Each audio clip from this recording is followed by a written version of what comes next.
Hola a todos, bienvenidos a Carolina Cocina. Hoy voy a preparar yogur natural casero. Queda cremoso y riquísimo. No vamos a necesitar yogurtera, lo vamos a preparar en el microondas. Como siempre, os dejo los ingredientes abajo en la cajita de descripción y también por aquí por la pantalla. En un recipiente apto para microondas colocamos la leche, añadimos la leche en polvo y removemos ligeramente. No es necesario que se disuelva por completo. Es importante que todos los ingredientes estén a temperatura ambiente. Llevamos al microondas 3 minutos a 800 vatios. Y mientras precalentamos el horno a 50 grados.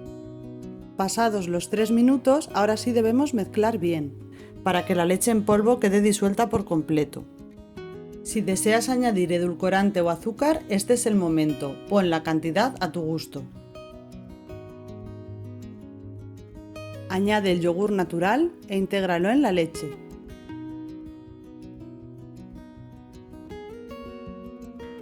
Te resultará mucho más fácil si utilizas unas varillas.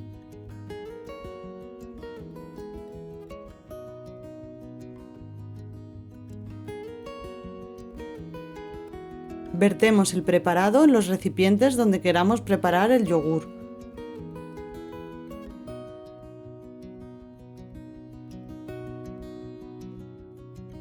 Apagamos el horno e introducimos los yogures tapados con un paño limpio en el horno ya apagado.